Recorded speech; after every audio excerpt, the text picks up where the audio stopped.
ভারত একদিকে পাকিস্তানের জায়গা জমির লোভ যেমন সামলাতে পারে না, আরেকদিকে বাংলাদেশের দিকে তাকাইলে তো আলা নির্গত হয় বর্তমান ভারত সরকারের। আর কেউ একজন ভারতকে যা দিয়েছে তা ভারত ভুললেও বাংলাদেশের জনগণ কখনোই ভুলে নাই। সিলেটের জাফলংয়ে সীমান্তবর্তী নলজুরি এলাকায় বৃহস্পতিবার আকস্মিকভাবে মাঠ দখলের চেষ্টা চালায় বিএসএফ। ক্রিকেট খেলারত অবস্থায় স্থানীয় যুবকদের উপর বন্দুক তাক করে তাদের সরে যাওয়ার হুমকি দেয় বিএসএফ সদস্যরা। তবে প্রাণের ঝুঁকি নিয়েও মাঠ রক্ষায় রুখে দাঁড়ান স্থানীয়রা।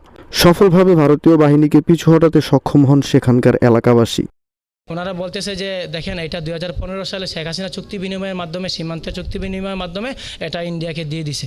তখন আমরা বলি ইন্ডিয়া যদি শেখ হাসিনা 2015 সালে দিয়ে থাকে তাহলে শেখ হাসিনা 2015 সালে এটাকে সরজমিন থেকে 71 টিভির নেয়া স্থানীয়দের অভিযোগ, নলজুরি এলাকার এই মাঠটি 2015 সালের সীমান্ত চুক্তির অজুহাতে ভারতের দাবি করা হচ্ছে। যদি শেখ হাসিনা সত্যিই 2015 সালে এই জায়গা ভারতকে দিয়ে থাকেন তবে সেই সময় মাপজোক ও পিলার স্থাপন করা হতো।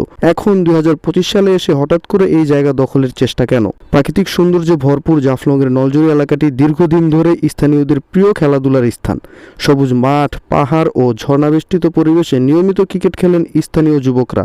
সম্প্রতি ভারত পাকিস্তান উত্তেজনার মধ্যেই এভাবে সীমান্ত এলাকায় বিএসএফ এর আগ্রাসী অবস্থান স্থানীয়দের মধ্যে চরম উদ্বেগ সৃষ্টি করেছে। আইনশৃঙ্খলা বাহিনীর তৎপরতা ও সরকারের হস্তক্ষেপ দাবি করেছেন এলাকাবাসী। ভারতের এই ধরনের আগ্রাসন এবং কর্মকাণ্ডকে আপনারা কিরকম চোখে দেখছেন সেটা অবশ্যই কমেন্টে জানাবেন।